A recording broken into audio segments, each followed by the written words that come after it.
Good morning, guys. Welcome to the wild world of pairs, the premier solution for statistical adjustment support for the professional appraiser. Of course, you should know my voice by now. This is Michael Gandy, your captain of the flight today, with my co-pilot, Mr. Michael Gaskill, at the ready. Any questions you may have, of course, we mute the mic, except for us, for the dogs and the family and all that good stuff. Use that message box at the bottom. Ask any questions you might want to do. Not the chat, the message, and Michael will feed those to me and we can stop.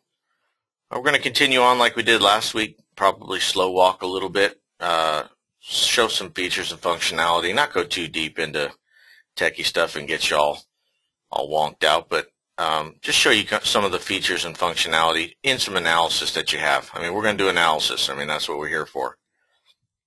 So put your tray tables up and your seats in the upright position so we can fly through this comprehensive statistical analysis to bolster your professional judgment. So we've been busy working on some minor stuff, as well as working on some major forthcoming tools that will blow your hair back when you see them. We're pretty excited about those, and we're just getting started. We're going to keep up the pace on setting first in the space, give you the ability to tackle any issue with confidence and credibility. I mean, who knew that the gold standard paired sales analysis would be so good in a big data situation?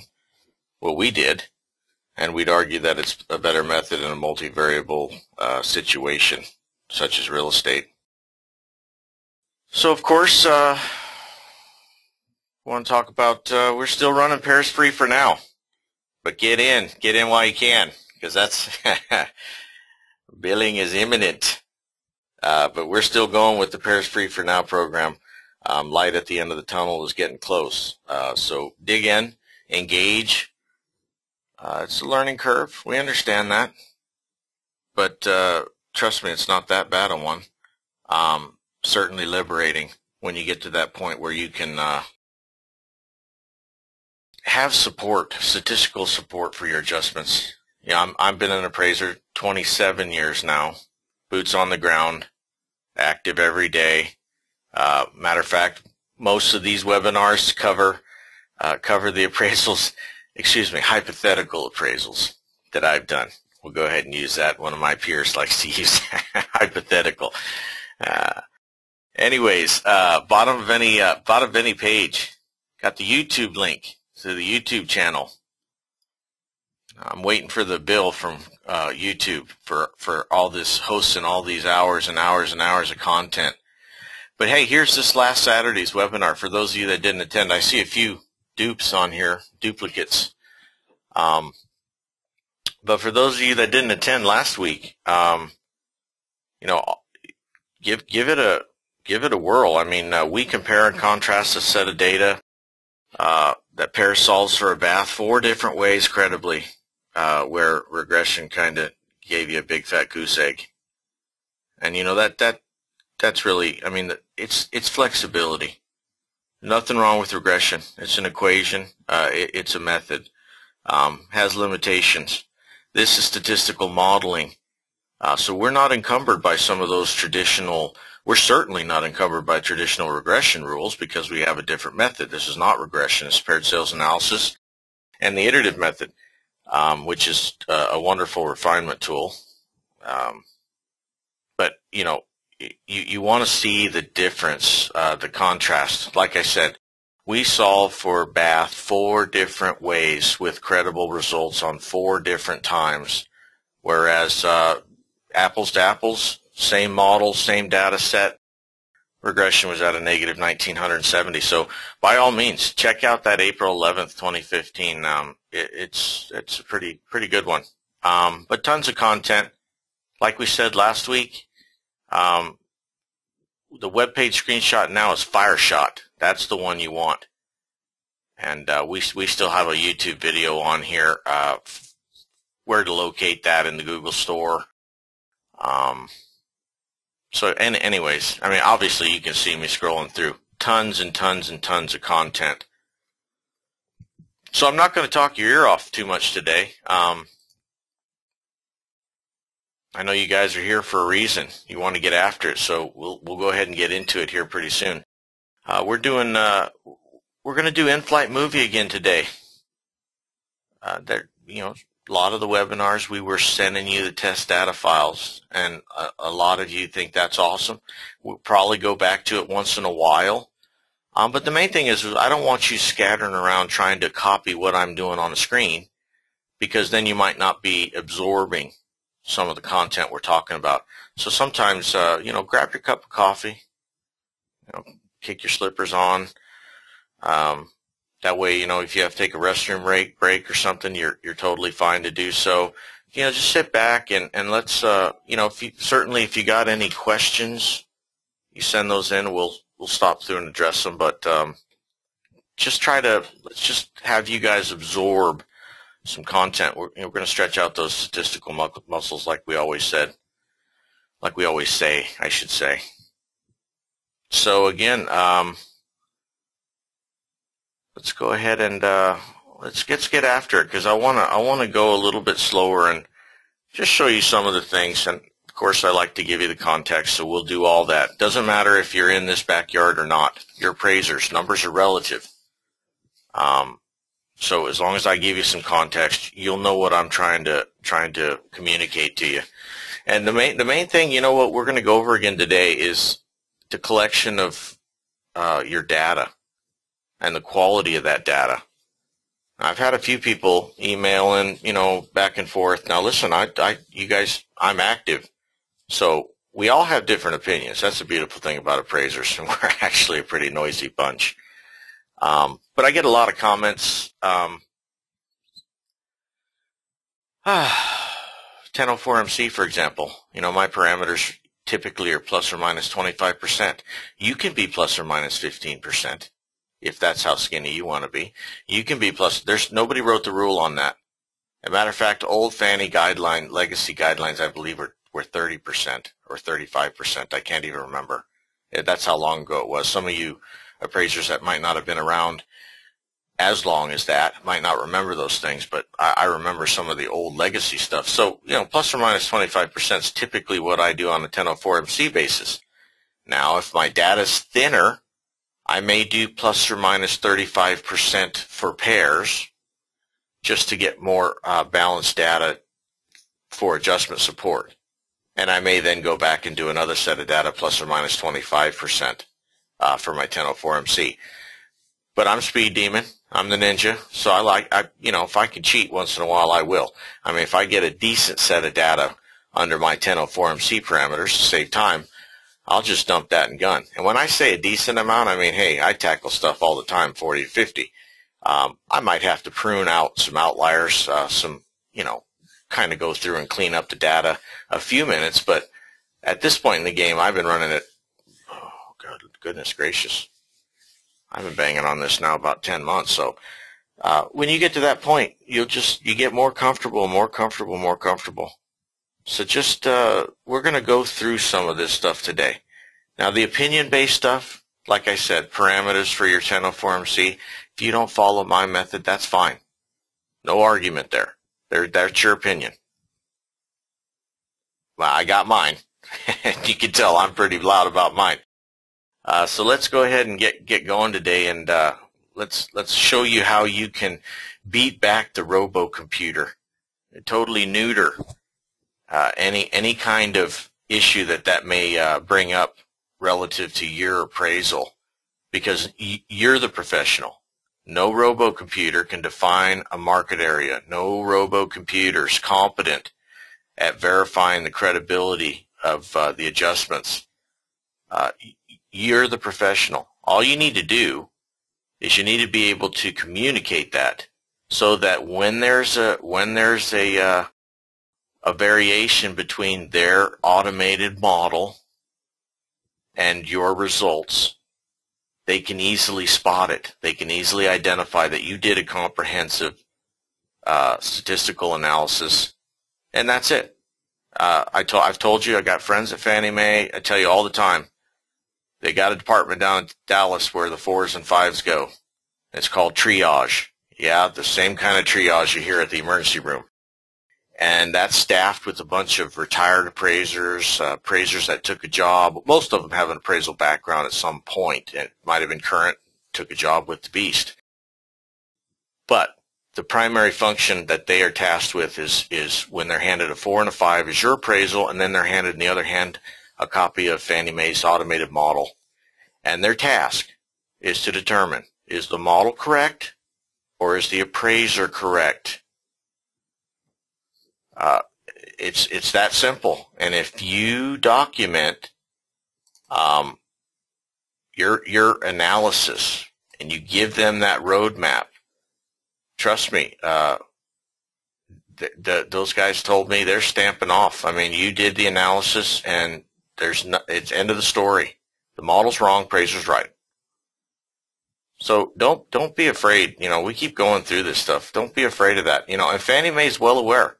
Listen, guys, here it is. We were banging on them for 2 months, and then they came out with this in the late February, excuse me. I highlighted the area that I've been banging on forever, and I just said it again, and I'll keep saying it. CU is effectively predictive at appraisal of appraisal defects, but there are false positives. Well-informed human judgment should take precedence over automated results. That's the clarion call, guys. That's the clarion call that if you do a comprehensive statistical analysis, you validate its credibility, you run that model, they're telling you right there that they know their model's not going to be right all the time. Now, in the absence of you showing some evidence, well, then, of course, they're going to say, well, we got a model here. They've got nothing. Boom. So let's get into it. Of course, you guys are in flight movie today, so I'm assuming you know how to log in at this point. I see a lot of you. Actually, I got our member that wins the medal of the year for webinar attendees. It's awesome. I'm glad he keeps coming back too. That's awesome. He's got to be super proficient or getting there. So I'll go to create an analysis and just go into webinar test 1. I'm just going to load up the data first, and then I'll give you guys some context. I did this on April 9th, the effective. So I'll keep apples to apples here, and I'll go ahead and upload my data. And then after we get done with this one, we're gonna freewheel one together. One that I gotta type up. Excuse me, it's hypothetical. How could I type it up? You know I'm actually doing one. That's fine. I don't care. It's data. We're talking about data. I'll try to hang nobody. All right, we loaded up our data file. Of course, data's table, blah, blah, blah. If you created a new variable, if it's an adverse influence, everything defaults to beneficial. If we would have created a new variable like Street View, that would have shown up. You could have came into the Fields tab, and all you would have to do is change the assignment from yes to no, not beneficial. But since we didn't add any data, I didn't clean any of this data. It wasn't necessary, to be honest. It's a pretty small data set. Actually, not that bad. Some of you rural people, you're going to say, you know, good Lord, I wish I had that many sales to deal with in the course of 6 months in my whole town, let alone a market area. That's a different discussion. So go to Analyze Pairs. I'm just going to load up the data, and now we'll do the context. And of course, I was drinking coffee this morning, so I didn't have this loaded up for you. But I'm on fire. We're gonna walk through it. So let's pull. I'm gonna go ahead and show you. Actually, I didn't pull the ML number, which is awesome. So I can really say it's hypothetical. I'll just give you the street name so you guys can see it on the map. And I know there's a couple on there, so good. All right, so I see we got a few Vegas peeps here on the ground. So Laurel Canyon, guys, newer section of Northtown. Air Force Base is over here, so we got that definite buffer over here of I-15. But you know, for you guys that are not in Vegas, I mean, here's the overlay of the Vegas Valley. Up here you got Henderson. Of course, Boulder City way out here. You can see we're kind of in a northeastern quadrant to a degree. More northern, but flowing a little bit to the east. Anyway, so, okay, the first thing that we got to do now, I mean, I'll give you the context of the size and scope of the property. But the first thing we got to do is you have to define a market area.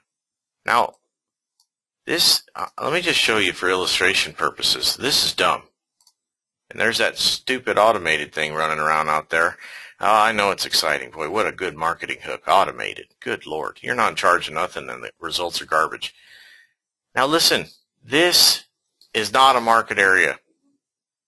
A 2-mile, 3-mile radius, unless you live in a cereal bowl on the moon. Come on.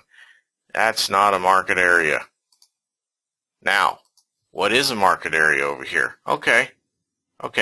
Now, Lamb goes through over here, but still, 15 is pretty much a buffer street. And the railroad tracks actually is a pretty good buffer, too. So you know what? I'm going to define a market area, market environment, not just my neighborhood, not just where my comps are. That's not how it works. Trust me, you go talk to any real estate agent, you want to buy a house. You give them some basic parameters of bedroom, design, approximate size. If you have any special requests, I need this many garages, anything like that. Trust me, they're going to locate stuff in an area, a competitive area. Oh, well, there's nothing over here anyway, so I don't care. Actually, I usually carve it right to the railroad track, but that's okay. It's vacant, so I'm not worried about it. I think Union Pacific still owns that area too. My point is my subdivision, look, there's a ton of, I have it zoomed out. I mean, it's pretty broad. I mean, look, let me show you, let's see the distance. Look, that spans 3.5 miles. That's a market area, guys. That's totally a market area. I'll get rid of this nasty thing. But look, so 3 miles, 3.5 miles by another couple of miles. But I know this area. This land of the tract home. I mean, this is all competitive. Now, I will tell you that there's one guard-gated tract in here that's, believe it or not, age-restricted. You Vegas peeps know what I'm talking about. I think it's Humvee, Robart, or Hobart, or something like that. So I'm aware of that, and we could solve for it. We have age-restricted as a variable. But yeah, I'm lazy. Sometimes I don't like to deal with it. Kick it out in my filter. So in this property, let's go ahead and single family home. How big were we? In the hypothetical situation, we're 1,615 square feet. All right. So contingents, listings, and pendings. Why is that important? Listen, we do not use listings, pendings, and contingents to give adjustment support. We're well aware you can list your house for $1 million, and that doesn't mean that's what it's worth. But Michael's working on a whole bunch of stuff. I know I keep saying that too, but trust me, coding takes time. Good coding, let's say that, takes time. So he's got some whiz-bang stuff that we're going to do with those listings. So just train yourself up front to upload all your listings, pendings, and contingents with your solds so that when some of those features become available, you're ready. So we're 1 story.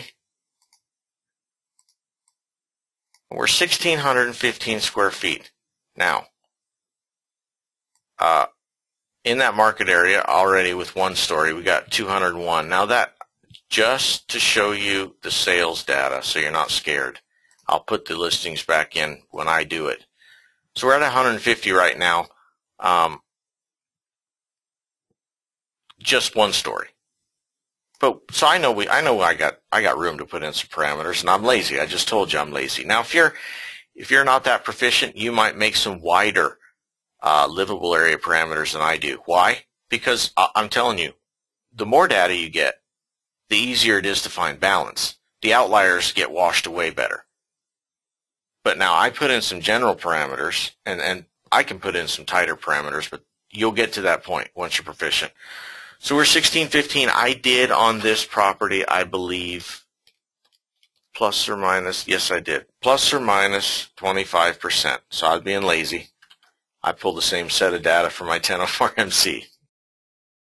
So we did 1,211 square feet to 2019. Now, nobody knows your market like you do. So I know this market. This is all newer stuff.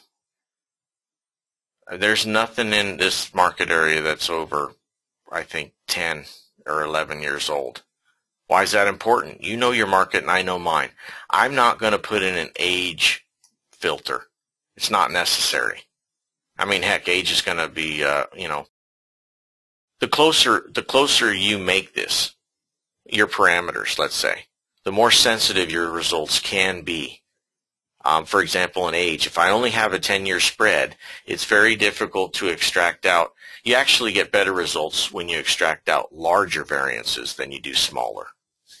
And that's just statistics. Doesn't matter what method. Pairs are still statistical based. So just because we're not regression doesn't mean that there aren't some basic rules of thumb that apply. But like I told you also, now in your case, I'm Speed Demon and I'm a ninja, so 130 so far. In your case, you might not want to do this next set of filters because we have variables that you could solve for it. If you know there's age restricted and a guard gated tract in here, believe it or not, and you don't want to deal with those properties in your data set because you're not, you can filter them out in the program. But for my purposes, I filter them out up front because look, when I take those out, I still got 94 records. Now actually we had, if you look, 96 records. But I told you I did it on the 9th. And here we are, you know, 9 days later. So a couple have fallen off. No big deal. So I carved out right there age restricted and guard gated. It's not necessary. Now I'm dealing with a homogeneous set of stuff. And I got 96 sales.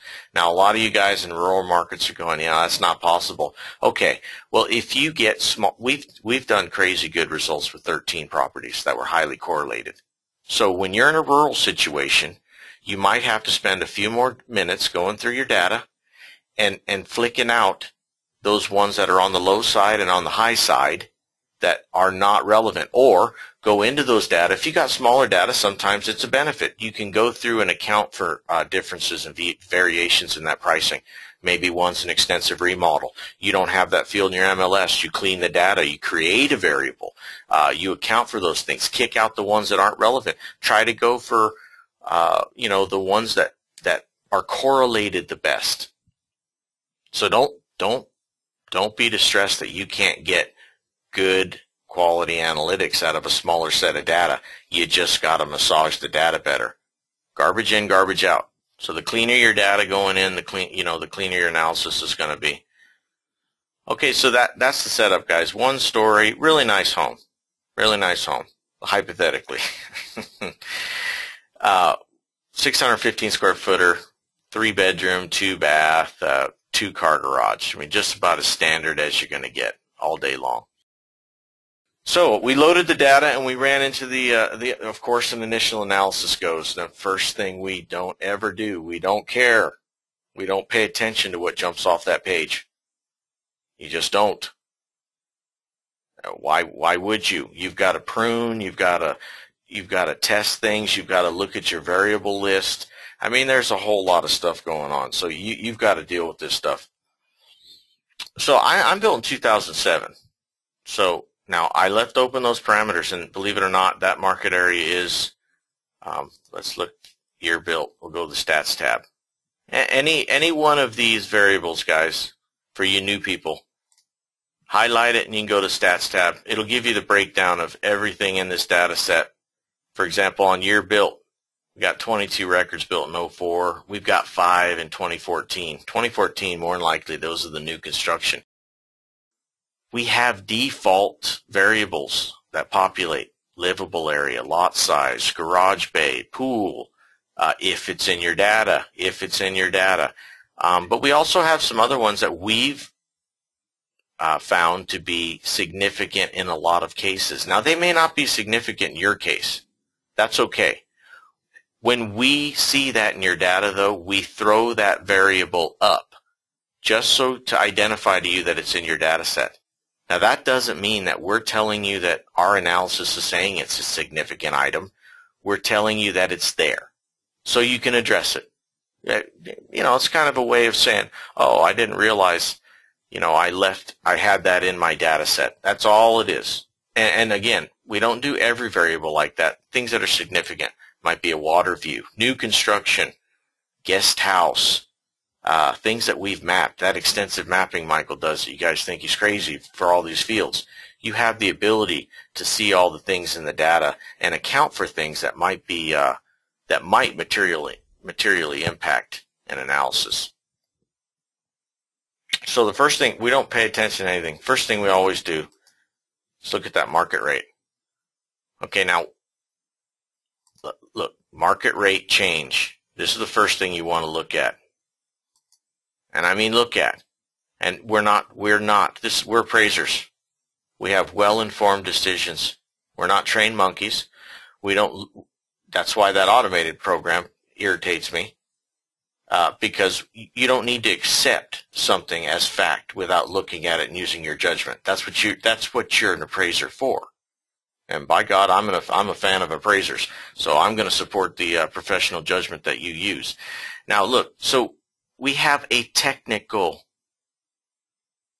trend line here. Technical. Why do I keep saying that? I got news for you.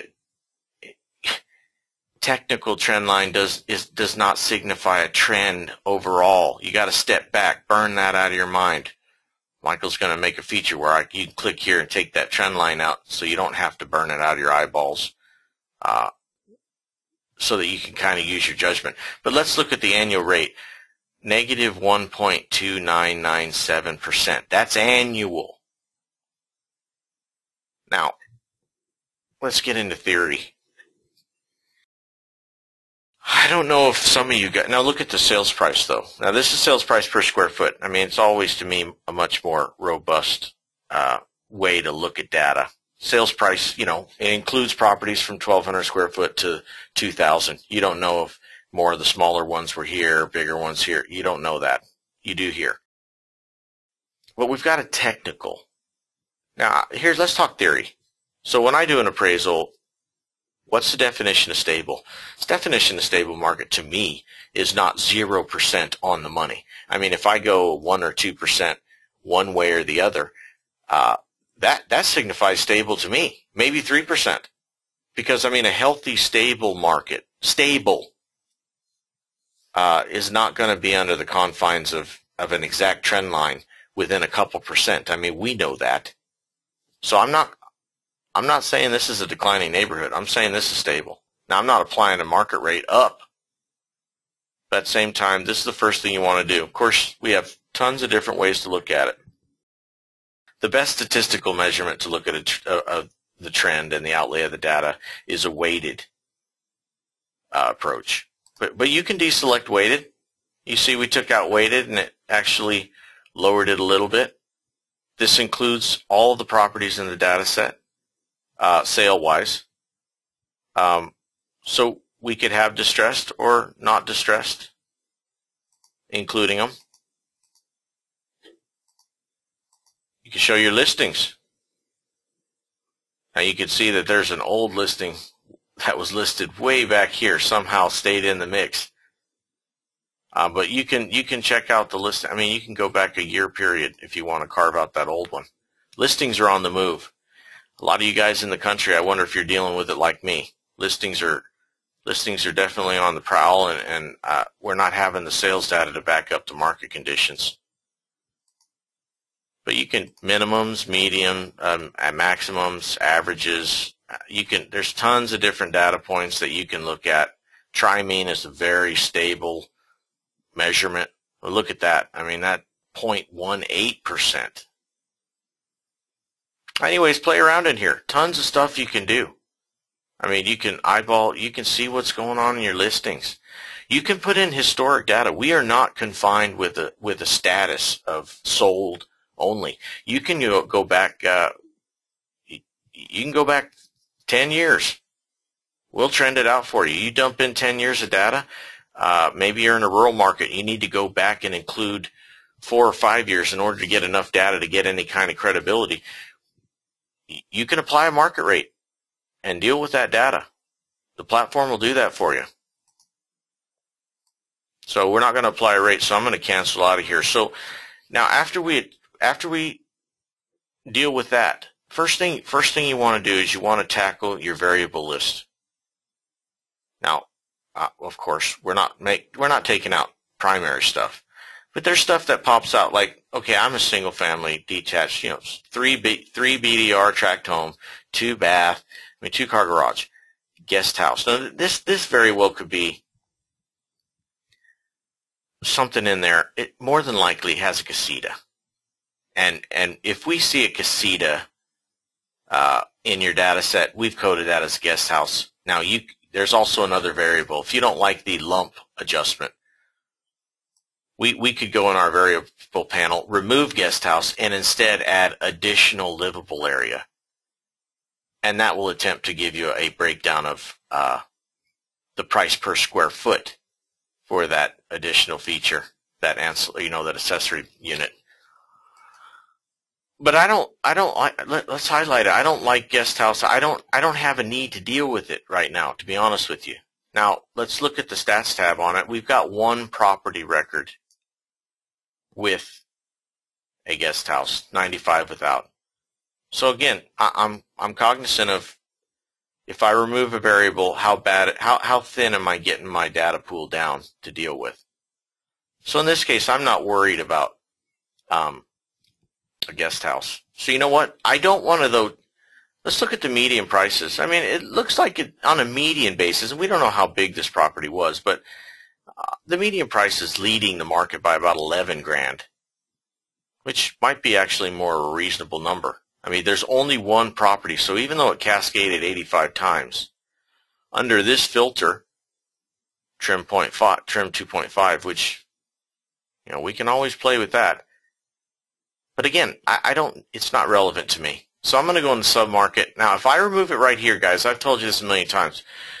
If I just say none, we're going to keep that property in the data for all these other adjustments. Now, we know that there's a feature it has that if we take this out, it's going to account for all these other variables, but there's an extra item in there that we're going to not be accounting for. What's that going to do? It could definitely scurry some excess value into different fields, bathrooms, garage bays, livable area, typically. I mean, if you don't account for main things in your data, you're going to get that problem. So in this situation, I want to go to sub-market filter. I want to go to add a variable. I'm going to scroll down to guest house. I'm going to highlight that, and I'm going to click no. Now, what we're saying is any property record in this data set that says it has a guest house. No, I don't want it. So you take every one of those records out of the analysis, totally out of the analysis. You don't even use that property to help me with the livable area adjustment. Nothing. So let's take guest house out. Excuse me, guest house out. Now, of course, it stayed in the panel. Why? It says no solution because we removed it.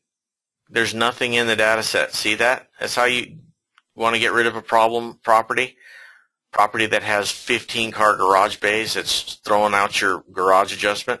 You just go and filter. You can put in a range of values. I'll accept 0 to 5, and it'll cut out anything above 5 garage or, anything above that. So let's get that out of the panel. Now, before I go into anything else, I'm just going to scroll through. Okay. Now, hypothetically speaking, we're probably in 165,000 range. So that's pretty rough. I mean, that's a significant premium. I mean, I'm not saying that we don't have data for it, but I don't like the numbers. Look, I mean, it's a very shallow number. Let's look at the stats. I don't like it. But we got 5 properties in here, and I mean, you can see, boy, look at that. Median value, $70,000 spread. So these new constructions are a different beast. I'm built 2007. There's 5 records. What do? Now, there's $70,000 spread between the medians. If I just remove it here, I'm leaving these 5 properties in the rest of the analysis. There's a whole lot of value difference there, variation, that's going to get attributed somewhere. When the program finally gets to be able to compare those new constructions after it's measured out, new construction, or if I take new construction out, after it compares all the properties, it's going to have a big deviation to account for, and more than likely, a lot of that's going to head to livable area or your other primary drivers. You're going to be unhappy because you're going to get a price per square foot that you don't think is reasonable. So again, best thing to do, 5 records, not relevant. Let's go to add a variable in the submarket filter, new construction. And again, we're going to click no. I don't want any of these in my data. We've solved for it. I mean, hey, let's go back to it before I take it out. I just took it out. Now I'll have to add it back in. You have to hold on, guys. Once in a while, when I backtrack and show you something. Let's go ahead and add it back in. Now, we accounted for new construction pretty significantly. So let's pay attention to these numbers. 44, 45 livable. Gated's not really looking like a big factor. Garage bay, look at that. We got that, unicorn and 4-leaf clover pasture. $5,000 garage bay. Everybody's jumping up early. Got about a $7,500 to an $8,000 bath if you want to be on the low side. But anyways, let's just look at these numbers. Year built's not showing nothing. Now let's filter out new construction like I want to. And let's see what that does. And I'll show you that we do account for those variables. So we try to minimize the impact, but if you take it out of variable panel and leave it in there, that's when it's dangerous. Because look, now that we've removed, very, very similar. And you see that? We just took new construction totally out of the mix. We've only got now 90 records because one of them had a guest house and 5 of them were new construction. So we're only dealing with 90 out of the 96 we started with. So you can see that we handle a lot of that. But right now, we've got, year built is not showing us anything. But gated, very minimal. Very minimal.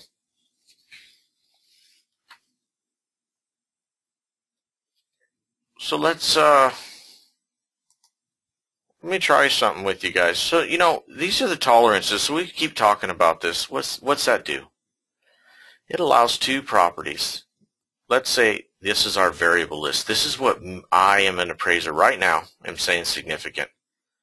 The 2% tolerance for livable area just allows the platform to say, okay, if everything is the same except for, let's say 2 properties are different in garage bay count, but the properties are also different by, let's say, 20 square feet. What you're saying is you're telling the platform, listen, in the first phase of paired sales analysis, it's okay to have a 2% buffer, negligible room for livable area, to say that they're similar in livable area for the sole purpose of extracting out one of these other significant variables. Let's say garage bay in this case. Now, that we're not saying 2% livable area doesn't mean anything, because after we record the first round of paired sales adjustments for that garage bay, then the iterative method kicks in. reinserts back into the model, and every one of those square feet in that tolerance gets addressed. Everything in your model is accounted for. You're not saying that 2% doesn't have any value. That's not what you're saying at all. But you gotta, now some of you might have said, listen, I'm running and gunning, I'll kick out year built and I'll be fine with it. You know, okay, we could have done that. But I'm trying to slow walk this. You need to test things too. Now, did it make a big difference? Not really. Gated, still insignificant. You might want to leave it in there to show that it's not that significant. Age is obviously not a factor. You could have done that. And if your comps were a couple years in age, who's going to argue? There's still a negligible difference. Now remember, we give you support and evidence for these for your adjustments. That doesn't mean that if a property is 15 square foot different in lot size that you need to apply $5, $75 to compensate for it. It's not comp cruncher or comp and crunching. The series, whatever. Listen, negligible differences, livable area, you know, we don't adjust for 30 square foot difference in a lot of cases. I mean, unless the house is 100 square feet. I mean, we always have room that we know the market's not perfect, so why are we trying to get drilled down into account for every little nook and cranny? Now, if you get over a certain size difference or a certain feature difference that you think is significant, well, then, you know, of course, this is where you want to be applying. Or somewhere in between the goalposts. We'll get to that point. But you got to test the tolerances. You got to test them. Now, you know, go to Stats tab, lot size, for example. We've got some decent sized lot. I mean, 500 square feet is a pretty small difference here. But sometimes, you know, testing larger is okay. Sometimes taking them out altogether. Let's change that lot size from a 500 to 1,000. Okay, pretty balanced. We didn't get much of a change, except we got a year built that started to come to life. I mean, this is easy to do. This is like, you know, playing a video game. Change your tolerance on livable area from 2% to 3%. Okay, we're getting high on bathroom. Not liking that. Crushing garage. Gated still low.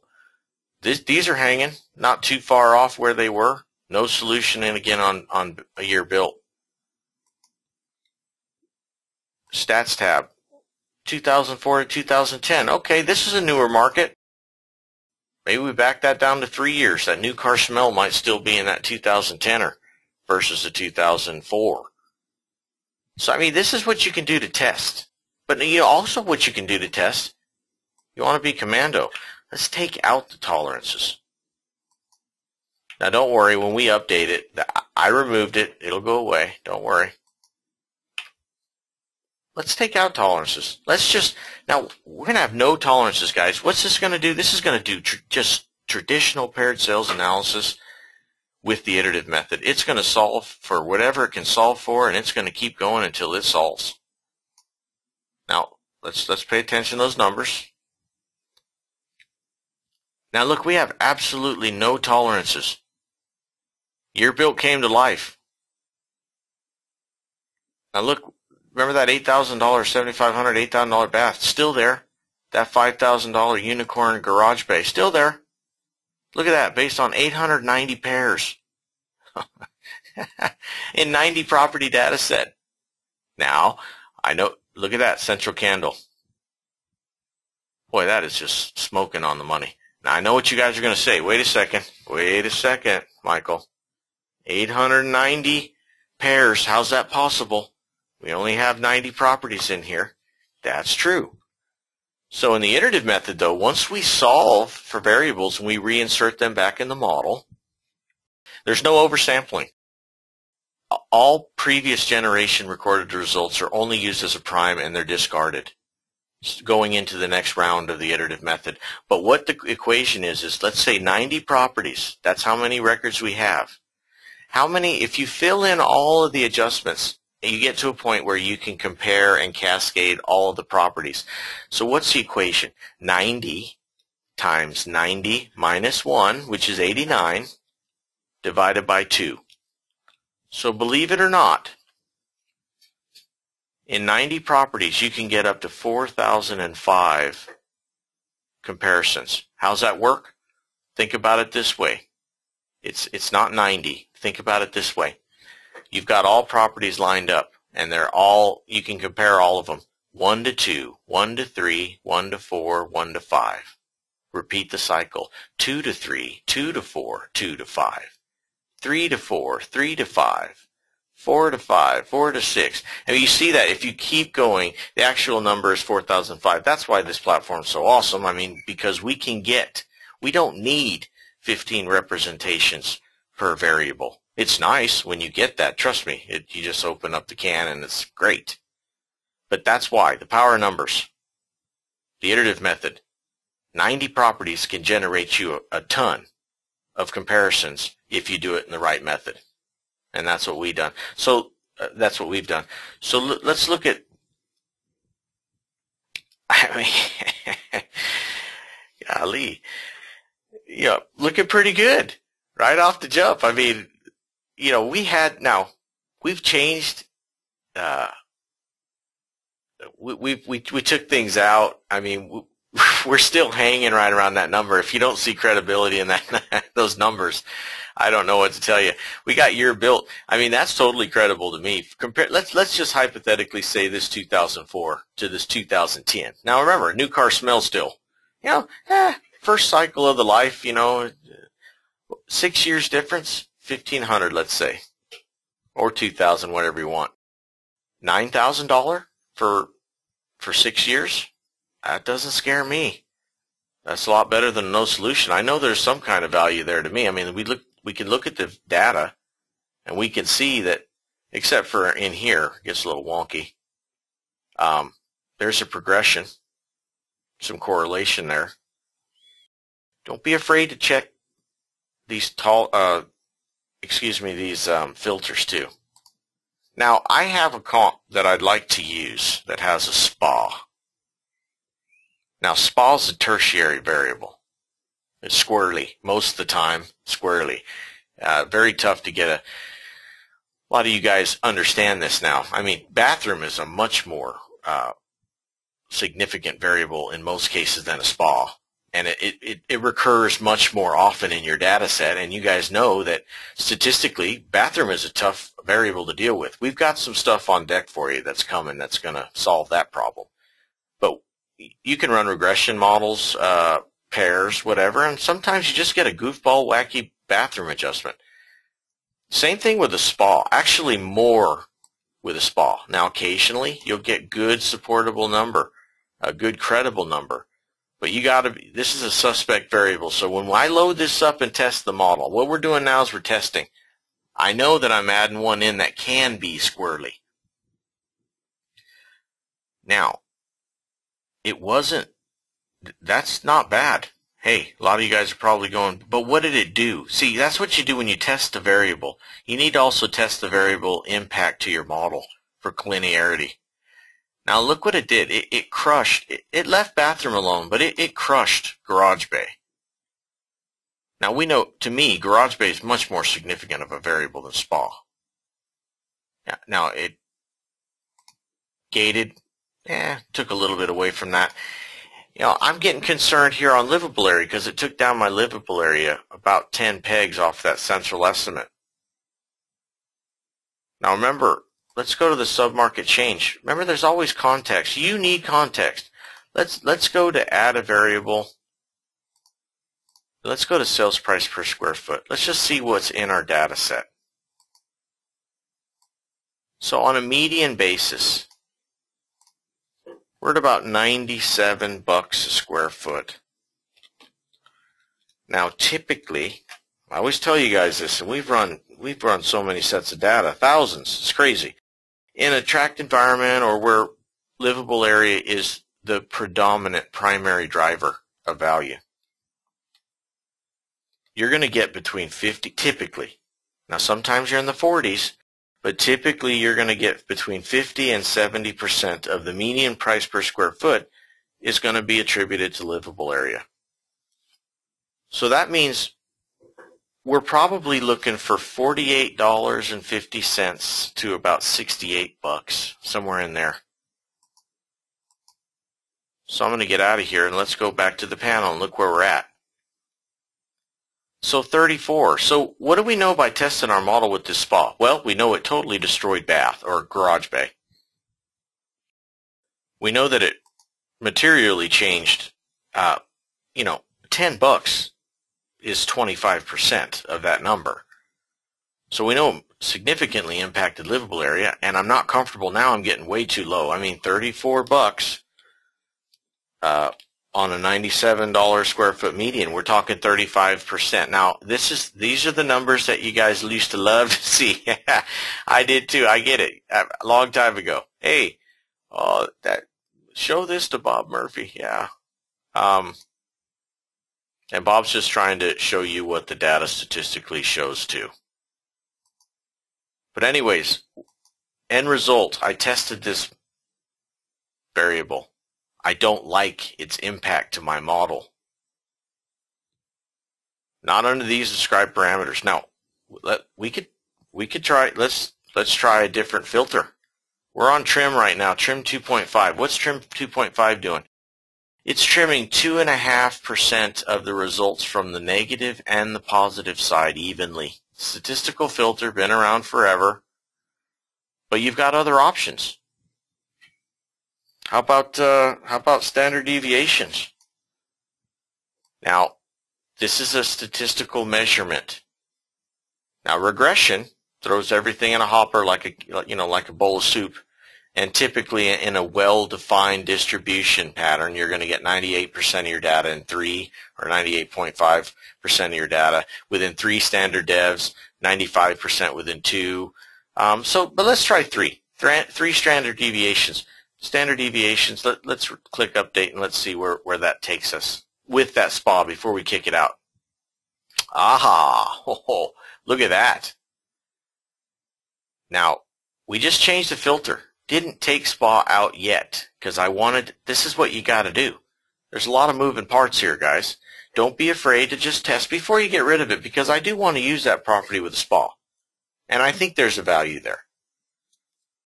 But what just happened? So now garage bay came back almost to that $5,000 unicorn. Bathrooms went down a little bit, but still, probably a great number in most cases. I like it. Livable area, it went back up that $10 and added another. And I told you 48.5 is a 50 number. You're going to get in the 40s sometimes. That's not a problem, especially in the smaller properties. At times you're going to get that, or in the older modest areas. But look, we got lot size $3. Pool, we're somewhere 17.5 to 19. We're out here in the desert, guys. You know, pool's getting some cash out here. Repo and REO. Again, I answered some questions this week. People said, you know what, I don't use the REOs in the short sales, and I don't even load them up in my data set. Why? Why wouldn't you account for it? Because I got news for you guys. CU, they're spitting out comps that are distressed. They're spitting out short sales and REO. You don't want to ask, why didn't you use this property? And it's an REO, and you didn't have it in your model, and you could show them. Well, hey, I could have used it. For goodness sakes, look how much they're lagging the market. Short sale, hey, it's $165,000 range somewhere in that area. That's 15%. Short sales lagging way more than REO. This is another important distinction. We did not lump distressed sales together for a reason, because they are different markets. Short sale is a distressed situation. REO is a disposition situation, which is still technically not, in my opinion, arm's length, because it's a bank owned. Now, that being said, you can make the case a lot of times where you find an REO or a short sale that's sold at market. What this is telling you is that the typical REO in this data set is lagging the market by 5,800 to 8,300. The typical short sale in this data set is lagging the market by 19,000 to 27,000. Now, Michael's working on showing you some percentages over here too, to give you a little bit more context. even though for all intents and purposes, if you dump this in any other platform, regression or otherwise, you're going to get numbers that are going to be pretty dang similar. So now I'm slow walking. I'm a ninja. I'm a speed demon. I'm totally usually in and out. I mean, I would have been out the first time we dumped it out. You guys know me. I mean, well, maybe the new guys, you don't know me yet. Well, you'll get to know me. I mean, I run and gun. I get to where I need to be and I'm out. I mean, time is money. But I did like that spot. Now look, I even slow walked it. I know we spent 30 minutes, but I'm trying to show you all the features here. That was a big difference. Look, and a much more stable environment. Listen, sometimes some of you statistical people, especially, if you have a background in statistics, you're going to pay attention to standard deviation. And you're not going to like sometimes on a trim where you get a really pretty histogram. Let's show a variable with let's go back to trim. Now this is a little bit higher. You might not like it. There's our number, central point estimate. Look at that standard deviation. Now that's getting up there. That's not bad. I mean, don't worry. That's a measurement of the distribution. Remember, this is not regression, so it's not the same application, but it is a measurement nonetheless. It does show you that there's pretty decent deviations under this method even, but you still got a credible number if you liked it that way. Well, of course, we didn't like garage. And again, now here, garage is a better case. Look, 216 central point estimate, standard deviation 916. Okay, that's not a good if we had a confidence factor, that would probably tell you, Mayday, not a very confident number. But let's go back to that standard deviation and eyeball some of these things. Now, your histograms aren't as pretty. Actually, this is not a bad one. Now, there's that central point, but look where that standard deviation is now as a percentage, much lower. Now, Michael's working on some whiz-bang stuff because we know this. $1,000. You know what, guys? $1,000 for gate on the high side. Thank God it's 1,000, because if it was less than that, you're not adjusting $800. Even though I guess you could. I've seen CU. They've done that a few times too. Location adjustment I saw on one before they put the veil of secrecy over it. It had a $624 location adjustment for something. You want to test it? You want to take it out? Let's take it out of the model. Let's see what happens. Let's update it. Sometimes leaving at negligible difference is good for your model. Other times it doesn't make much of a difference. Now, remember that 50% I was telling you guys about? It was $48.50. Now look at that. Now we just took out gated. Let's add it back in. Let's add it back in. We had $45, I believe, on livable area. But let's eyeball gated. 876. Look at that standard dev. 668. A lot of data over here. I mean, it's doing its business. But again, not a significant variable to me.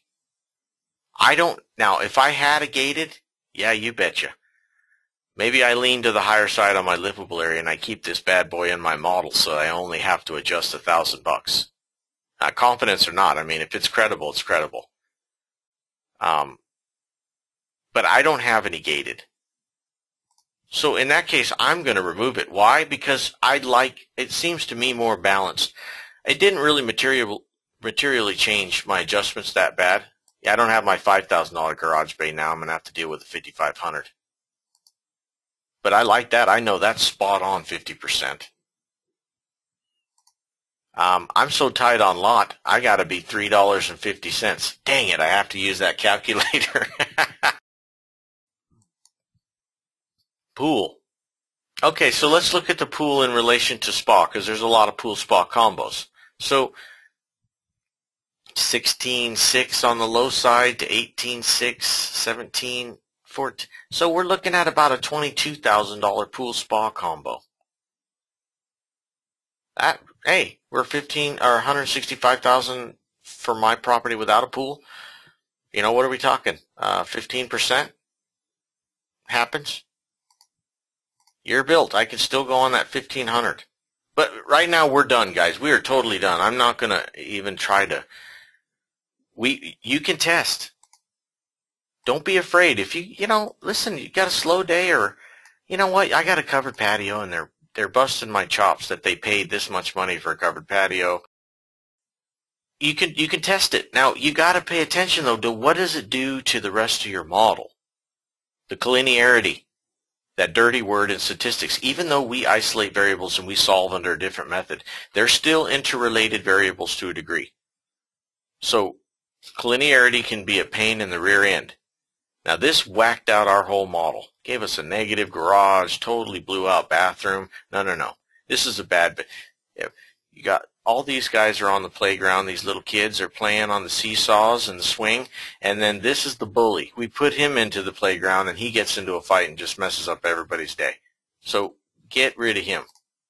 But you can test. That's my point of this exercise, is to show if you want to test for things. Because at that point you could say, no, covered patio insert in the model. There was no statistical evidence to support it. Now you could go into covered patio and say, you know what, okay, I'm gonna whip out the Marshall and Swift. It's an Aluma wood, blah blah blah, so many square feet. It's a couple years old. I'll depreciate it out just minimally. But let's say, you know what, it's $2,500. So I'm going to put $2,500 in the initial, and I'm going to adjust only. Now, this is that situation where they're busting your chops. I used Marshall and Swift. I'm probably going to cite it somewhere if I have to do this. But they're busting your chops on that covered patio, so you want to at least address that amenity. You can now build into your statistical model a static number for covered patio. So every time it encroaches or approaches a covered patio in your data set, it's going to say, oh yeah, that's worth $2,500 every time. So you can click update, and your model now is going to compensate for covered patio at $2,500 all the way through your model. Now I want to show you what just happened. Because we put in a number that's fairly credible for a covered patio on a lower level basis, it's probably not your stucco and your tile roof guy. You didn't really blow out most of your adjustments at all, except for year built. Year built went way down. So you're at the crossroads. Do you want to use that covered patio? I mean, you could still say, hey, right now I'd be focusing on using as similar of age range as I could, maybe 3 years plus or minus. Say, that's similar, and then this doesn't really become too much of a factor for me. But I can keep that in there now. And now when those people ask, well, my covered patio, I paid $4,000, you can say, in your addendum, Marshall and Swift, Aluma wood, aluminum cover, this many square feet, local multiplier, national multiplier. 2,500 was built into the statistical model. Let's leave it in there. I like it. Look, that was $48.50. Only brought it down $1. We're still at $3 on that dirt. I was $3.50 before. I like $3 because I don't have to jack with that calculator. Our pool and spa, we were at $22,000. We're still at, now we're at $22,500. So you can see that the variables are isolated, but there's still some interrelationship. So I'm going to leave it in there. Let's say we had to, I'm being you, we had to deal with that covered patio. I'm happy with all this. I'm good. You're good. Let's go to define adjustments, the precursor to your validation page, the money shot. Now, it's a two-part process, guys. For you new people, I say this all the time. Some of you people are probably laughing. Good Lord, I can take a bathroom break now. He's going, oh, sorry. Good Lord, he's taking a bath, or I could take a bathroom break. He's going into this topic he covers all the time. It's a two-part process. We find evidence of support for an adjustment. There's a range statistically supported in between these goalposts. Now it's the application of the adjustments. Sometimes I have a dual monitor set up in my office. Sometimes I leave this page open before I assign any of these numbers while I'm typing my report and putting my adjustment in. Why? Sometimes 40 is going to make my comparables have a tighter adjusted range. Sometimes 55 might. I'm supported anywhere in between here. Now this is a central point of estimate of between these goalposts, but anywhere in the goalpost is fine. So you know what? In this area, I'm going to go to 55.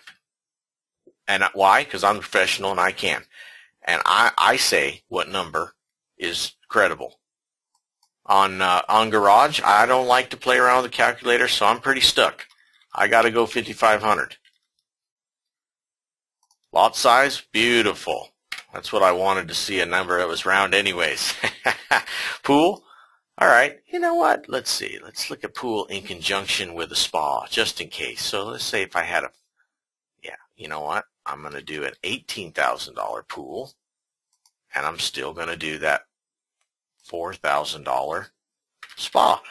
So I got my $22,000 pool spa combo. If I had a pool and somebody had a pool and a spa, I'd hit it $4,000. Repo and REO, Diana's on here today. I know you love when I round these, so I'll round them for you. I'll round these down. Even though I like leaving these numbers in, it scares people when you see $23,651.71. They don't know how to act. Oh boy, he's good. Look at that. He's down to the cents. 200 a year built, and of course we covered patio. We plugged in that number. Leave that alone. You can't even touch it. Michael doesn't want you to play with it. And we'll back this down to, let's say, a $5,000 bath. Save it. Record those adjustments when you're done. Now, if these numbers, if this is too high, your adjusted range of comps, your low ones are going up above your bigger ones, come back in here and break it down. Change it. And then just save the number when you're done. This is what your end user sees. This is what they see. No ambiguity. They don't need to see a range. You don't need to be messing around fighting with somebody that says, well, if you'd have gave me another $10 a square foot or less against those comps on livable area, it would have adjusted less, and I could have got more. You're going to do that if it gives you the most optimal adjusted range of values on your comps. You're the professional. This is what they get to see. 3,606 pairs went into this histogram and into that $55 number. Got a green check mark. That means, yeah, it's validated. All your rule sets, number of property records, all the data that was, the filter you used, the date of the analysis, the effective date. This is your validation page. This is the money shot. I mean, this is the stuff I'm telling you. The people I know at Fannie Mae, they see this, man. I got the PAIRS stamp on that bad boy. You'll have one that you'll never get to see that'll have a Fannie Mae stamp that says model wrong, appraiser right. You'll never see that stamp because that's internal. My point is look, analysis model. The appraisers assign adjustment values to fit within the calculated range derived from the statistical model. These adjustment values are statistically supported in the market area and only validated if the value falls within this defined range. Now, what does that mean? Only defined range. Well, I'll go back and show you. Because you know what, guys? You don't need to cheat. We built a credible, awesome, one-of-a-kind platform for you to do this stuff. So we have a responsibility also to make sure that it's credible to an end user. We're not letting you play fast and loose. You don't have to. Trust me, you don't have to. You got so much power at your fingertips, it's ridiculous. You just got to learn how to use it. Now, but let's say, let's put in 60 there. Let's try to be funny. Let's try to be funny, and we'll put in $60, which is definitely not in that goalpost. Now, some of you longtime users know what happened. Oh, red means no, green means go. Look at that. None. You get a nasty comment now. Unsupported adjustment. You don't need to cheat, but we have an obligation that, we're proud of this platform. We built it. It's credible. You don't need to do this. If you start doing that, you're using the wrong platform. If you want something if you're looking for a platform that's just going to justify the numbers you think should be there, this platform is not for you. If you want to truly examine and do a comprehensive analysis of a market area and find credible supported numbers statistically in an area, then this is the program you want to explore. But we're not letting you cheat. Now, I'm going to go back to that validation page because there's one part that I want to stress to you to do. You've come a long way, baby. I mean, you've done this part. You're getting ready to cut and paste this in. Covered patio. Manual adjustment. Green, fine. Not bad. Green means go, red means no. So this is not bad. There's a comment. This analysis includes one or more variables for which the appraiser specified exact values. These values have been found to be credible in the market using other methods. This is where you put in, you know, if it was lot size, you could have used hand set of land sales and solve for the variation in lot sizes. Depreciated cost, bathroom, covered patio. Maybe bathroom's not cooperating in your data set and you have to plug in a credible number. You get an $18,000 bathroom adjustment in a tract area where you know it's not credible. You do a depreciated cost and you get $4,500 or $5,000 and you say that's credible. Cost is a function of value. It's related. It's not the only method, but it's certainly an accepted one by the Institute. Everybody else in the appraisal world will tell you depreciated cost is totally credible. So do yourself a favor. You've come this long. You're going to plug this in your report, in your narrative addendum. For goodness sakes, just give them a paragraph. Break out where that came from. You've showed them where everything else came from, a statistical model. Show them where the number that you plugged into a statistical model, the right way to do it, because all these variables are still interrelated. Just show them where you got that number. So let's go to our FireShot screenshot tool. FireShot, I love this one. This one, actually, I like the mechanics better of this one. It's very similar to the old web page screenshot. Just highlight. Sometimes you got to bump your mouse a little bit. Get right above the PDF and the PNGs. You know they don't work. Keep telling you a million times, don't try to use them. Those buttons are just there for show. That's like a curtain on a window. So, copy that image and then I go into my report and I paste it. That easy. Now look, you got some other options. You can save the image. You can save it as a PDF. You can print it. You can do all that right here. And boom, this goes in your report. And nobody wants to knuckle up with you right now. No, they disagree. You just took adjustments off the table. They can disagree all day long. They're not disagreeing about adjustments. You took that off the table.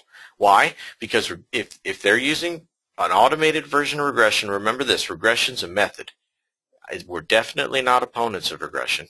Regression is a method. It's been proved. It's accepted.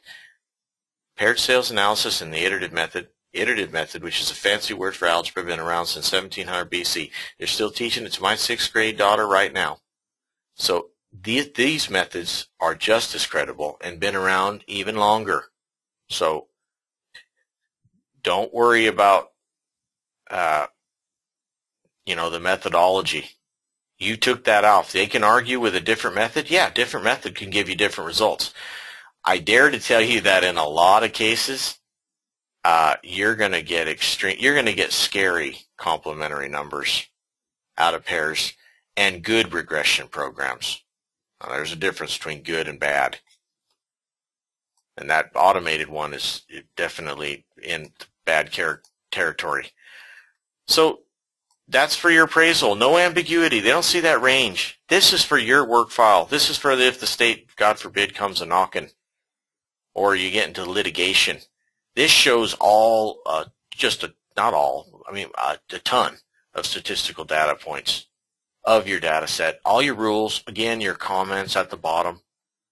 This one, I capture the entire page, let it do its business, and then I save it as a PDF to my work file. Look how easy. Now we slow walked it because I want to teach you stuff, but This analysis is over. It was over. It was over when we first opened it up, to be honest. So let's, you know what? We still got some time. So I want to. I can't stress enough that you guys have to you have to be willing to touch, engage. This is not automated. It can't be automated. That is to your benefit. Nobody can ever replace the human intelligence. Nobody. No robo-computer. Nobody can do it. We give you the tools that once you learn how to use it and be proficient, which shouldn't take you that long, you want a platform that you have to engage with. That's what we are here for. You think about it. You don't want to go too far down the robo angle and say, yeah, that's great, that automated's great, because it comes to a point. What are you for? What are you there for then? And you know what? We look up Zillow all the time. I mean, come on, you guys, once in a while you go, oh man, they're pretty good on this number. And then there's other times where you go, golly, how'd they miss the mark on this? Either way too high, way too low. It makes you nervous because you're like, oh boy, good Lord, anything automated. I mean, nobody has spent more money developing an AVM than Zillow. Now, Fannie Mae, I know, spent the boatload of cash, and they have a better data source because it's feeded by you and I. But Zillow, $5 billion company, nobody spent more money on research and dev than Zillow on an AVM in a multivariate situation for real estate. And you see how bad they can hack it up. So you want this tool. This bolsters the need for you because you're the person that validates the credibility and you navigate the results. So let's go ahead and let's you know what, let's fly blind. I have some extra time. I thought I was going to cover. If you guys got some questions, let me know because I'm Michael's answering a few. I'm trying to slow walk. I'm not trying to go so fast because I want to just keep touching on the different features that we have. And in this one, we're going to do some more. Like we're going to do a different strategy. We're going to do solve once. We'll talk about that here in a second. Since this is brand new, you know what? Let's do one that hypothetically I might have inspected a few days ago, and that hypothetically I might need some adjustment support evidence, so that maybe I can kill two birds with a stone. Liberate, educate, and also use some data for something I might have to type. We don't have data. I told you we're gonna do it together. So let's say we have okay, this is not my property, but it's just like my property. Some of you Vegas people will realize right when it pops up. It's a 1,334 square foot, 2-story out in beautiful Mountain's Edge, one of the last master plans built out here, in competition with Centennial, or Providence, I should say, one of the later ones. Really just started cooking when the market started to bell curve and really took it on the chin because it sold in the hot and it came down crashing when the market came back. But Mountain's Edge master plan. Now, Mountain's Edge master plan. It's pretty. Now, over here you got the South Mountain stuff that is totally flows in. You can't tell the difference. Once in a while, I like to keep master plans to master plans, but once in a while, if you get those ones that are intertwined and flow, they end up behaving on a pricing situation similar to the ones in the master plan. There's another master plan that we have called Southern Highlands, perfect example. Over here you got the Star Hills tract, technically not a part of the master plan of Southern Highlands. You wouldn't be, because this is my subject. We're not doing this. We're not doing that. That's ding dong dumb. That's not We're not doing that. We're going to define the market area. And to me, you know, the master plan community of Mountain's Edge is its market area. I'm even going to get this little area over here. This is all master planned. Now, when you get up here, I think it's LeBaron is the street. To the north of that, you got custom. So I'll carve that out. But this is the master plan. Now, a lot of people, you know, this is a broad area, guys. I mean, I'll just give you some context. Okay, so 2.5 miles that way.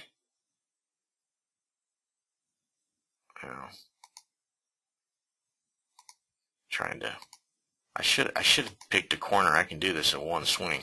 And 3 miles that way. So a broad area.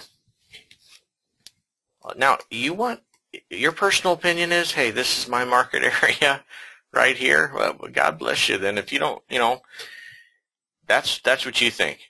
I think this is all the same. So I'm going to take out my subject information. We're a single family home, 2-story. 2-story tri-level, I'm going to call that the same. Not 3-story, tri-level. See, I didn't make the 3-story selection, so let's not don't anybody get into a tizzy on me. We're 1334 square foot. So again, I know this area is active. I'm cheating. I like you guys to try doing plus or minus 35%. You can always filter it in submarket. You go in submarket filter, go to livable area, put in a range, and skin it down. Saves you a trip. I know I'm going to have tons of data. I'm active. I know this area. So I'm going to go ahead and put in plus or minus 25%. Hold on just a second. We've got a question. Hold on 2 seconds.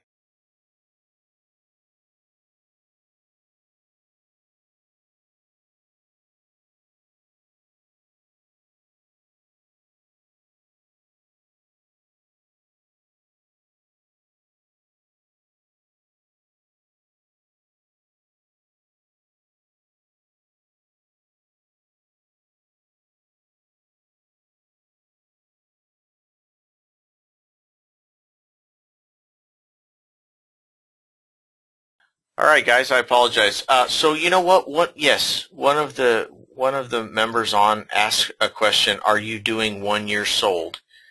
And the answer is yes. I am for now. And why? Because I know this area and I know that there's going to be a ton of data. Now, our status of sold in Glaber, it goes back only 12 months. Now, history, anything over 12 months old is in a history status. You see how it just bumped up to 6,000. So when I put in S, yes, I'm only using back a year. Now, you can go back, like I said, as far as you want. Now, the trick is you need to remember that the market rate condition or the market rate condition adjustment in the platform adjusts everything on a straight line basis based on the annual rate that it shows.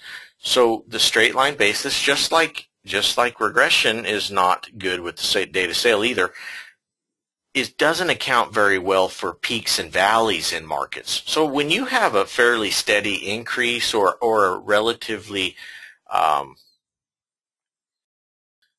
consistent increase or decrease, then the straight line basis or straight line method of adjustments are great.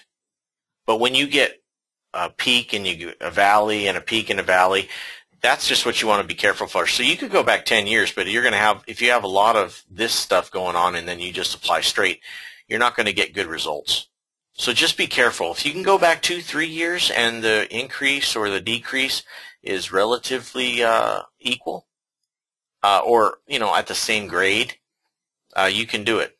But yes, for this purpose, we're only using a year. So now, 2-story tri-level, and we're going to put in the parameters for livable area. I was 1334, so I'm going to cheat. I'm going to do plus or minus 25%. Again, that's what I use. for my 1004MC, plus or minus 25% on livable area. You don't have to use that. You don't have to use that. You can use 15% if you like that. That's your professional opinion.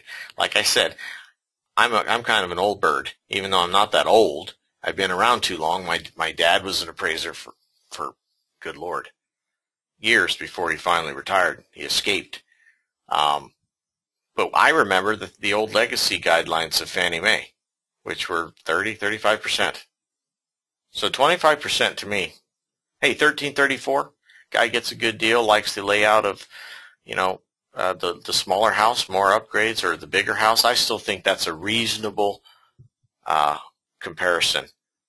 So year built, that same member just asked a question. How about year built? Okay, it depends on your market awareness.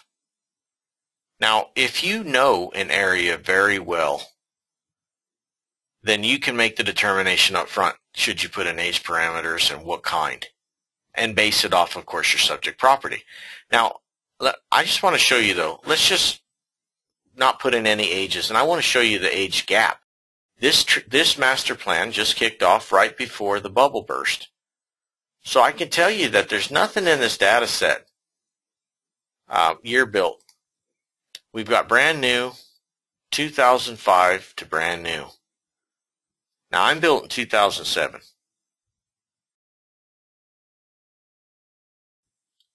I'm not making any, okay, maybe for my 1004MC I wouldn't include this, so you got me there. I might have to do this data twice. But for now, I can measure out new construction. I just showed you that we could before. Now I might get rid of it, like we did before, and we probably will. But I'm going to make it easy on myself. Let's pull this data. I'm going to leave the ages alone. I just have plus or minus 25% in livable area. I'll drop it down to my pairs export format. Export the data. You guys know this stuff. So let's do test 2. We're doing this. Look, I don't even have the data. We're going to do it together. I know this is not going to be a rough. Look, guys. 2-story, newer area. I got 126 records. This is what you can do when you get good data. I'm just going to show you. Load that data set. Now, I'm built 2007, 1334, 2-car, 3-bedroom, 2.5 bath. Just your plain Jane property out in Mountain's Edge. So what's the first thing we do? Market rate.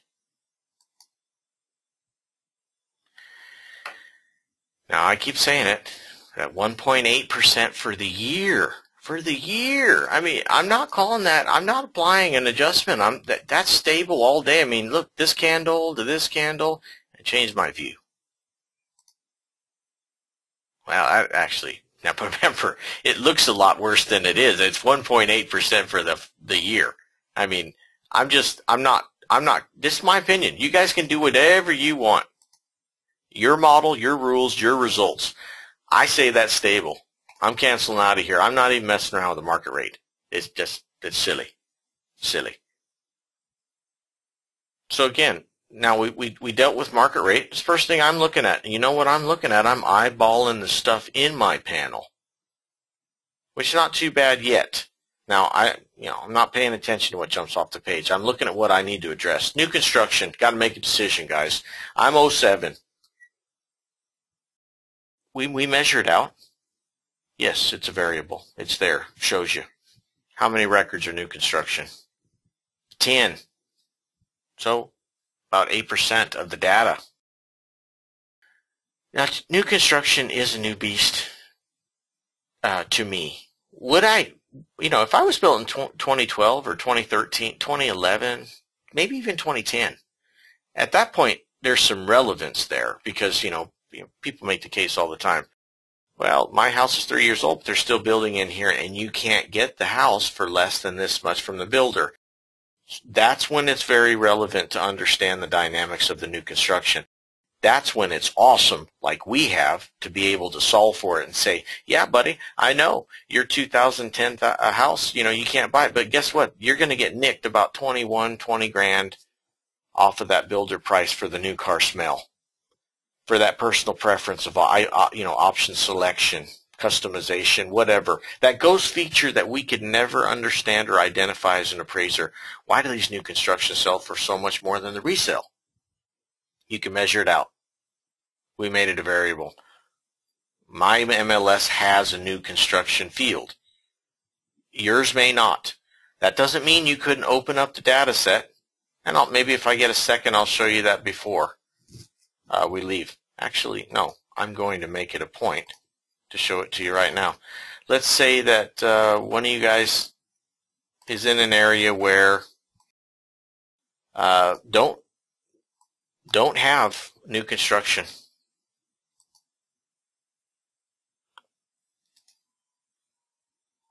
You know what, guys?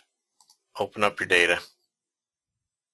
Make a field on the YouTube link that you saw. Open up the field, or open up the YouTube link. We give you a video on how to do it.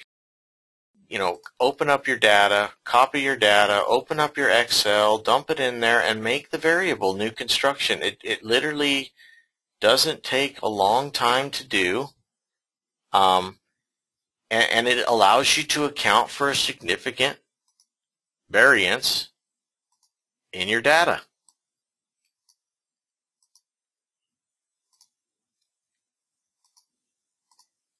Here's all the variables in the pairs. If we didn't have new construction, if you don't have new construction, you could make one.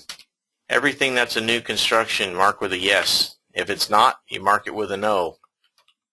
Save that data after you're done as a save as tab delimited. It's going to ask me a bunch of, I didn't really plan on getting into this, but you know what? It's important to show you guys that if you don't have this available, save it as text tab delimited. It's going to ask you 25 times before you exit out. But when you do that, you now can load this new clean data set, and you can measure out new construction. You're not limited by your MLS. It just might take you more time to do it. But in this situation, I'm built in 2007. I don't think, first of all, there's no new construction in my tract. And I don't think new construction is that relevant to my model. I'm just not going to leave it in there. People say, why don't you use this new construction, just adjust to 20,000? I don't want to deal with it. So I'm going to select new construction. I'm going to put no. Now you guys should know by now that's going to take every property that's new construction out of my model, out of the analysis. I don't even have to deal with it. Now it says no solution found. Of course it does. Because look, we have 0 records. We just chopped off those 10 out of the analysis. You don't need that. Okay, so now we got to start addressing stuff in our panel. Now, let's look at age first of all. Let's start now. We got to start eyeballing. Now this, okay. I know. Some of you saying, "Oh boy, there's that bathroom, garage bay." I'm not worried about it. Gated again. Sometimes, as appraisers, you guys have always intuitively said there's certain times where you've said, it's gated. It's got to be superior. And then there's other times where you said, you know what, the data doesn't look like there's any difference. Well, you know what? Yeah, you can prove. You can have evidence to show that it's negligible. Or it might say sometimes no solution. And then, you've got perfect evidence that it's not making a difference. Now this is high. I mean, we got different strategies. Remember, this is solved with the iterative method. 1,497 pairs. But we could say solve once. Now what does solve once do? Solve once. Now we don't let you rely on one paired sale. That's math. That's not statistics. That's math. So we don't have any fancy equations or algorithms built in here other than algorithms that have simple rule sets. For example, you have to meet a minimum threshold of a number of pairs for a variable before we'll say, okay, we can try to trust some kind of information out of that. So solving fully, which is your default strategy, says, okay, once you solve for that variable, you can keep reinserting it back in the model to fill out all the other adjustments and locate the other adjustments, I should say. Solve once would say, hey, once this meets the minimum requirements for being solved, I don't want you going further in the iterative method. Stop right there. Lock it in. It still locks into the rest of your model, which is interrelated the way it's supposed to be done, but it stops that variable from going further. So once in a while, you know, if you could deal with most of this stuff and you say, God, that math is the only one. Well, once in a while, try to change your solving strategy. It may make a difference, and in this case, it didn't. Now look, the number of pairs went way down. So we got 11.4 in the middle. So in that case, it's not going to be helpful. And 10.7, so not much of a difference. But see that number is stable, boy. I mean, it was 11.4 and it's 10.7 now, and now it went from 21 pairs to 1,500 almost. Now sometimes we do solve once on that, and that variable might have gone down to $6,000. You'd have done a happy dance. It might have minimally changed all this stuff, and boom, we could have been out. We'll do it on Garage. Oh, look at that. We brought that down to where you guys are probably happy. Now this Mountain's Edge, I'm telling you what, I've done a ton out there, and Garage Bays are getting some premium. So I don't like that lower number. You might have liked it. I don't care. It's okay. Your model, your rules, your results. If it's credible and you're using proper reasonable stuff, don't worry. Then that's fine. Now, let's see. Now let's look at year built. So we got 2005 to 2012. I mean, I'm 2007. You know, when you're newer in age, stuff is a little bit more sensitive. Again, you know, we got different filters we're going to play with here. You know, once in a while, though, I just want to show you. Once in a while, I do this. I mean, you can change these up or down. Sometimes it's beneficial and gives more credible numbers. When I say that, what do I mean? I assure you, there's no way you're going to get every one of these numbers to exactly what your gut's been telling you forever by playing with these tolerances. Now, every one of these tolerances gets addressed in the iterative method.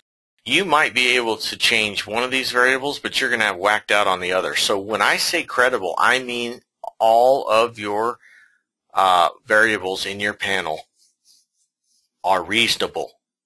If you can't leave one in there that has a $56,000 bath, because that's impacting the rest of your model. If you have one BS one in there, you just screwed up the whole analysis. So they've all got to be reasonable. Now again, we did this last week. What's the definition of reasonable? You like a $4,000 bath. You get everything lined up in your model, and you got 5,500 to 7,500. So on the low side, you're looking at 6,000. Is that reasonable? I mean, you look at depreciated cost. You look at the market. Sometimes the market returns more than cost. That's reasonable.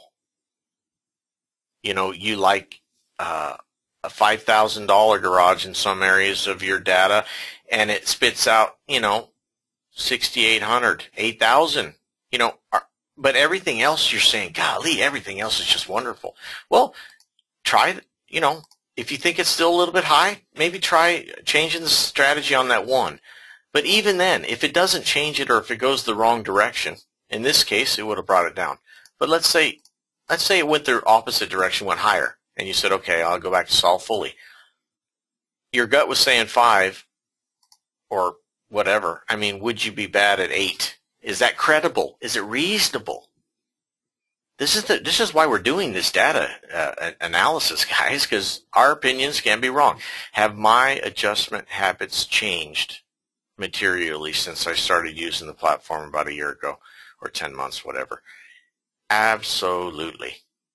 I'm not as fearful of, and you know what's really scary? When you look at a garage adjustment that you wanted to do 7,000 or 6,000 and you plop in 12 and you actually grab a bunch of comps just because you're wasting time saying, no, I need to validate this. And you start popping in a bunch of those properties with different variations in that garage, and you're using that heavy adjustment and they adjust out almost spot on, and you start saying, proof's in the pudding. Look at that. The market is bearing more, and that happens. This is why we're here today. You know, I don't want to use Bob Murphy's $25, $35 a square foot, but yeah, I get it. I still see some reviews right now. I don't do reviews, but I see them where people are still, you know, $125 square foot area using $30 square foot for livable area in a tract environment. And I'm telling you, it's typically around, you know, sometimes you're in the 40s, but typically that's 50 to 70% of the primary driver is chopped up into that. That should be a $60, $70 adjustment. So you got to be willing to change, but understand the bounds of what's reasonable and credible. But once in a while, I tell you guys, now this is age sensitive. Don't be afraid to take out tolerances altogether. Let's just run it. We have 110 properties. Now we've got it on trim. We removed new construction. This is elevated. I'm not going to lie. Now, you know, hey, let's try standard deviations, because look at this. This is high, and that's standard dev's not bad.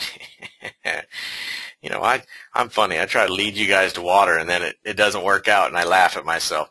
So let's try standard deviations 3. Sometimes you can do 2. Doesn't matter. 2 is still credible. I mean, statistician, I'll do 2 for you. Now that's high. Whew. Let's do 3. But we have no tolerances now. None. Now, I don't like what I'm seeing. This is high. I'm not too bad about that out there. I'm telling you. I've done data. This is not bad. I obviously don't have any pools because these are small houses. So look, there's no pool to deal with. So we stripped out every tolerance. Now, this is what I want you to do. When you guys are modeling out stuff, tackle tolerances one at a time so that you can try to locate sensitivities in the data or places where you materially can impact and make the model more solid. So start at 1 and with 1 tolerance. Let's do livable area. Let's just give it a little bit of room to roam, the ponies to run. 1%. Just 1%.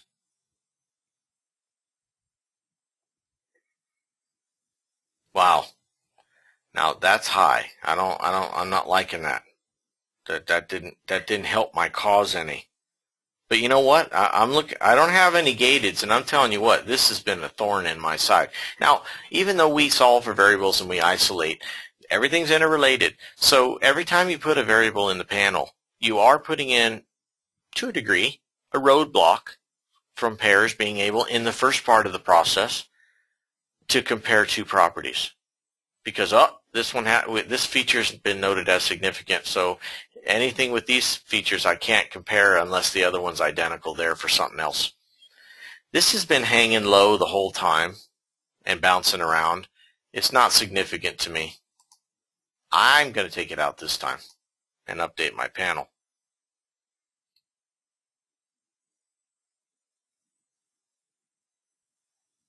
Now, interesting. I mean, it brought this down. Now, I know you guys still, you're not necessarily on board. Look at that garage bay though. That sucker is hanging tough, man. I mean, now we've changed strategies. We've solved differently. I mean, with different filters and all kinds of stuff. At this point, you got to be asking yourself, or at least tell yourself, garage bay is a significant driver. Let's look at the stats. Look at the median price of the 1-car garages. $160 versus the 2-car, $185. Now, There's probably a lot more smaller ones in this number, but nonetheless, you can see garage just on a statistical basis of median prices is significant. So this, let's get some context. Price per square foot. Price per square foot. Let's just eyeball it, see where we're at. Okay, we're about $1.20. So typically we're looking for somewhere around that 60. We're expecting, not looking. I told you though, you get into the 40s at times, especially in the smaller properties or modest. I'm not really roughed up with anything here except that I don't want to really sign on the bath. Let's try to solve once. Let's see if it does, if our trick works. And it went in a different direction.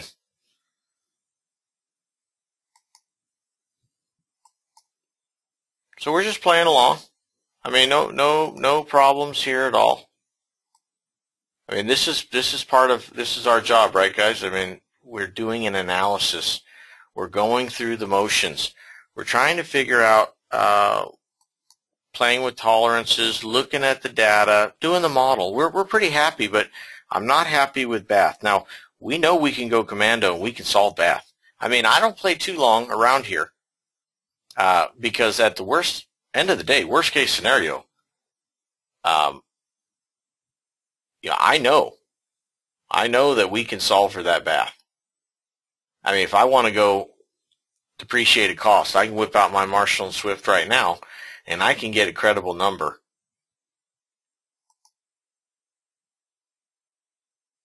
For that bath. And you know what? We're going to do it. We're going to do it. I'm going to make an executive decision. Because we're running out on that time. And you know what? I want to show you what I do. I'm not afraid. So I'm whipping out my Marshall and Swift, going into average quality. A full bath, we'll say tub, shower, 4 fixtures, blah, blah, blah. 1,210 a fixture, or local multiplier, national multiplier. I'm 7 years old, 80, let's see, depreciated out. I'll do about 8%. So you know what? $5,400. So you know what? I'm going to plug in 5,000.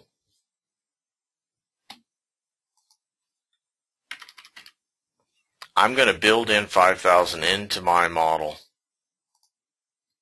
And I'm going to put in my addendum where I got that bathroom adjustment.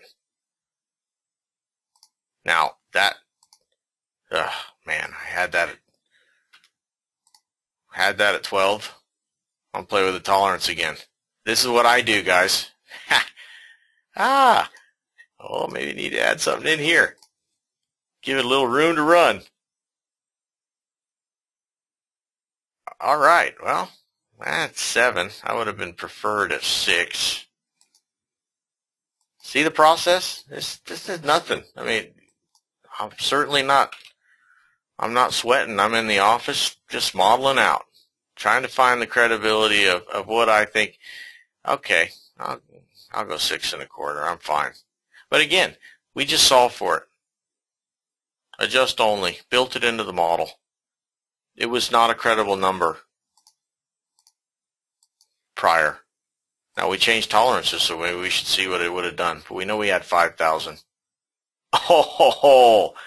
Oh, now see why I said about those tolerances? We're back at that $6. We got that livable area. We still got that same garage. And look what happened.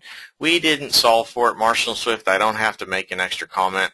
I just massaged a few tolerances, and everything came out like a Christmas tree. Now, to be honest, I'm probably going to lean to the higher side of this number.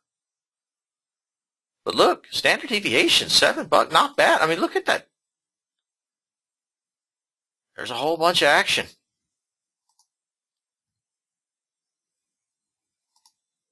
Beautiful. Look at that. I mean, it doesn't work out any better. You know what? I'm locking this in.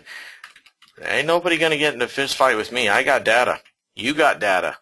I'm leaving those alone. Diana can laugh. Ah, bathroom. Oh, beautiful, beautiful. And there we go, guys. The money shot. All they need to see. No ambiguity. No nothing. 175 pairs in the garage base. How long would it take you to do that? 5,123. Oh, I didn't put in the right year built. Look at that. Ooh, bad. Just so you know, can't cheat. You cannot cheat. The program won't allow you. No, you don't need to cheat. You just need to learn how to use it. That's it. There's your money shot page, guys. I mean, honestly, we're copying and pasting right into the report. Put it in the report. I don't get any advertising dollars when you put it in the report. I'm trying to save you the blowback when you get CU stips. Why is your adjustments material different from your peer?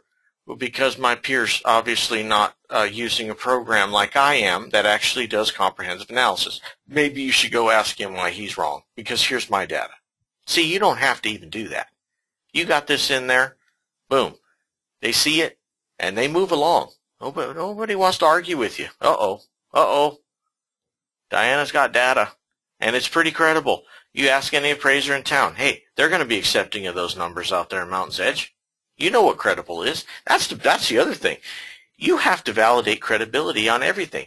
You get an automated one that spits out a number, and you say, no way, that's not credible. That's what your job is supposed to do, to say not credible, and you don't rely on it.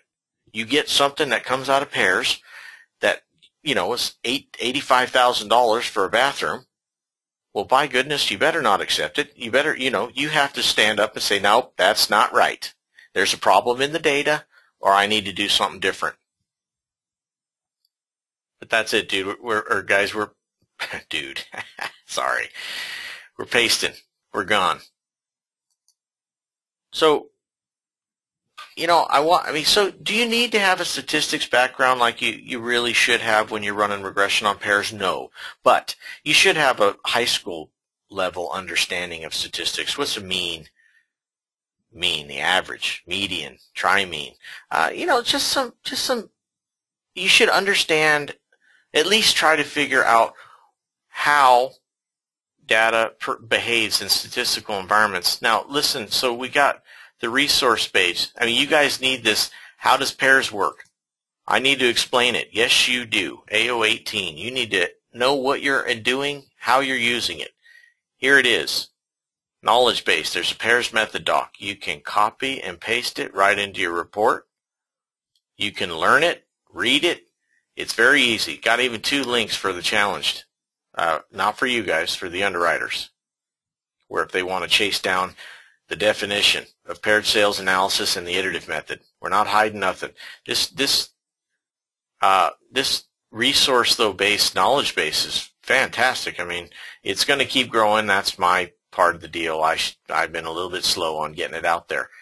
But cleaning data, I mean, we talk about all these things. We show you step by step how to do it using the stats tab. I mean, it has a short boy answer, and then we got sub-market filtering. They're linked back and forth. FAQs. Hey, the estimates are crazy. What's wrong? Here's the answer. Here's some things you can look at. Stats tab, sub-market filtering, tolerances. You know what? Garbage data gets you garbage results. That's just how it works, guys. So sometimes, we don't expect you to spend a ton of time in a big data situation cleaning every record. But you don't want to throw in a $60,000 house and a $1.8 million house in the same data set.